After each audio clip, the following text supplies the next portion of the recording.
Echols. I am a senior advisor and the head of marketing for Shadow Partners. And every weekday, I bring you a short conversation with an expert or thought leader in the realm of innovation for the built environment. And sometimes doing a show like this means, hey, there's some rescheduling going on, et cetera. So today I'm bringing you an encore presentation of my conversation with Henry Nutt III. He is a pre-construction executive at Southland Industries. He's also an author. He's got a new book out. We talk about that today. And this conversation really focuses on people and innovation for the built environment. I think you're going to enjoy it. If you listen to this and you say, hey, I want to know more, I want to go deeper in these conversations, think about coming to Atlanta in October. The 24th through the 26th of October will be our seventh annual Shadow Summit, and we're going to go deep on topics like generative AI, culture of innovation, housing, finance, economy of innovation. Our CEO, KP Reddy, has described Shadow Summit 2023 as a Cliff's Notes version of everything that's happened this year in terms of innovation and everything you need to pay attention to and even budget for as you look at innovation for 2024. So go to shadowsummit.com for more information about that. This is a highly curated in terms of audience and topics and purposefully intimate, meaning we have less than 200 tickets to this event. So go to shadowsummit.com, hit the button towards the top of the screen there to apply to attend Shadow Summit 2023, our seventh annual. Enjoy this conversation with Henry Nutt III, and I'll be back with you tomorrow with another Shadow Short. Hey, welcome back to Shadow Shorts. If you're new around here, if you've never seen one of these before, let me introduce myself. I'm Jeff Echols. I am a senior advisor and the head of marketing at Shadow Partners. And today I am joined by Henry Nutt. He is a pre-construction executive at Southland Industries, and he's an author. We'll talk about his new book here in just a second. But Henry, welcome to Shadow Shorts. Thanks for carving out a time and doing this from your car. Actually, this is one of the beauties of the technologies that we have available to us today, that you can do this from anywhere in the world. So thanks for doing this. Absolutely, Jeff. This is actually kind of a unique morning for me. I have an appointment where I'm going to be speaking to a group of young people trying to enter the industry. I've been there a few times, but it's a location where I still need to use my map to get there. So I'm driving there and trying to figure out, okay, I'm going to go in their office and use their facilities to have this discussion. And suddenly my phone decides that the map was going to freeze on me when I'm Oh, about 5 minutes away, and I ended up having to pull in the parking lot, and here I am. So yeah, technology allows us to do that, so that's a great thing. it is a great thing. Yeah. And Yeah. there's the pros and the cons of all this technology that we talk about. It's great when it works, and when it doesn't, well, that's a different thing. But that's kind of a nice segue, I think, because we had planned on talking about the future of the construction industry, which could mean a lot of things. Obviously, you write about a number of maybe more people focused things in your book, and um, that may be one of the most important resources that we have when we look out into the future. Again, we talk about technology a lot, but when you're thinking about the people in the industry, when you're thinking about the future of the construction industry, what's top of mind for you?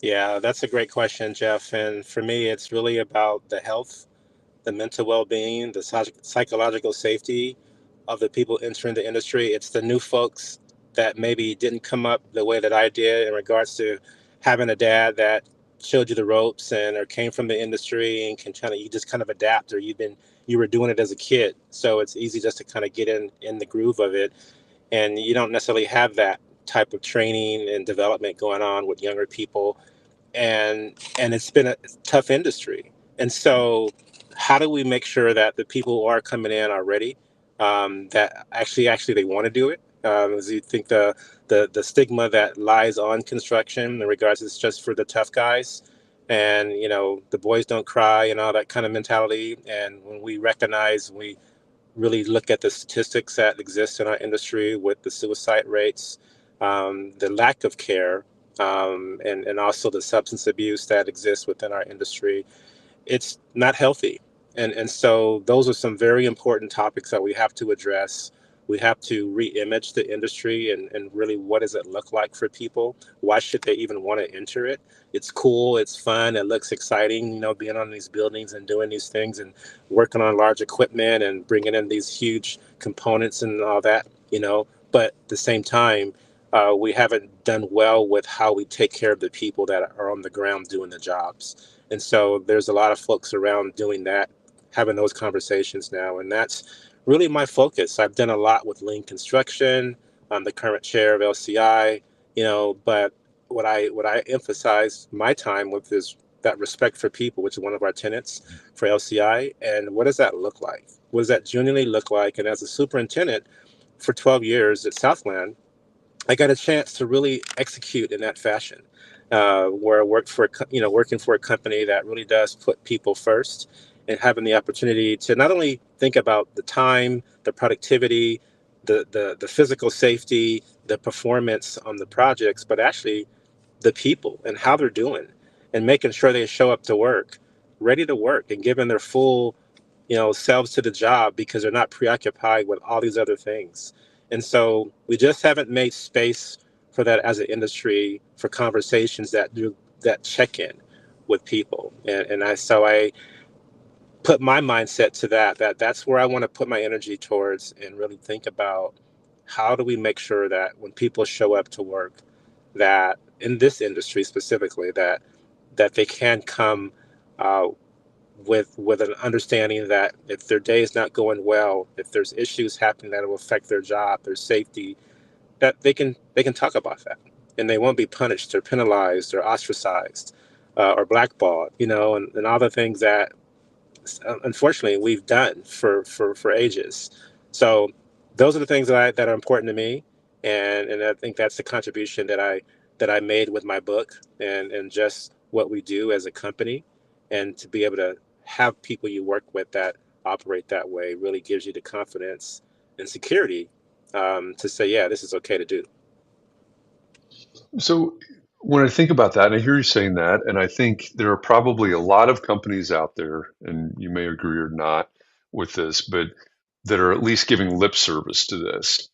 I think a lot of what you just said may fall into that category of it sounds simple, but it may not be easy. So how do we start to, because changing tides and a lot of years of tradition and other things behind what you're saying. So how do we start to implement what you're talking about? How do we create initiatives or push initiatives that make sure that what you care about, what you're just describing, is actually becoming reality in the industry? Yeah, that's an important conversation to have as well. And so it's easy enough to say we're going to throw some initiatives together and talk about 5 points, and then we're going to roll this program out, right? And you know what happens when you do that. Many times it just falls to the ground, or you get people that just don't believe that you're really serious about it. So a few years back on a project, I was with a group of people, and there was a gentleman that asked a question: what is the most important thing or aspect of our industry to you for this team? One word. And this was a an executive for this $1 billion project for his particular team, and he said empathy. And it honestly struck me that, because I didn't expect that word to come out of his mouth. And he really explained it, and talked about why this matters. And when you actually can identify with someone, and understand why they're dealing with their issue, why they may show up in a way that may not look normal, or it's different from what you're used to seeing, but you have no way to attach the why to that. You don't understand really intricately, or be able to put yourself in their shoes and say, I get it. When you can do that, then you can begin to roll out programs and initiatives that really will meet people where they live, because you're not trying to address it from a compliance standpoint. You're trying to address it from a very human standpoint, and you're going to be holistic about the process. And so you have to get, and that's where that the simple versus easy kind of thing goes into play is like it sounds easy, right? But it's not, and it requires something that we don't spend a lot of time giving ourselves energy towards to think about, or thinking or considering um, the depth of what it means to actually empathize with someone, what you have to do personally to go to that place yourself, and it's not easy for a lot of people to do that. And especially with an industry that has not essentially condoned this kind of behavior where you actually care about people. You consider how they're doing. It's just not been that industry. So I think it's really important. And one of our superintendents several months back told me, he wrote me an email, and he said to me that he heard me use the word empathy years ago, and he said that word doesn't belong in this industry. And he said it to himself, and he told me this later, that this is how I felt. But he got a chance to get exposed to different people that don't look like him, and whether they're women or people of color, and he had a chance to like work with them for several years and engage and see that they have the same aspirations, desires, goals. They want to provide for their families just like anyone else. But the one thing they may not have is an opportunity. They may not have the connection in the industry. And so as he began to be engaged in this kind of work and see some of the people that he got a chance to hire, he really recognized that, man, I missed it. But he developed an empathetic mindset, heart, and begin to see all people as opportunities in regards to providing those opportunities. And so he had to have his own personal kind of transformation, and we say in the lean world, your own aha moment. And that was his aha moment, where it becomes something that he does because it's not just about doing the right thing, it's something that he cares about. And then he becomes a spokesperson for it, which means I can go do something else, right? And Yeah. so it's kind of recreating yourself and other people. And so he genuinely does this work now, and has a passion for it, and probably has a larger audience than I do. And so it's understanding how important those things are, and getting those key strategic people involved and helping them develop empathy. It doesn't mean that you're feeling sorry for people. It just means that you understand that everyone doesn't walk in the same shoes. And when you understand their shoes and how they fit on you, it's easier to recognize some of the pros, the cons, some of the complexities, some of the obstacles, and not to make excuses for people, but just to recognize that, you know what, everybody can't do what I did because they didn't have the same opportunities that I had.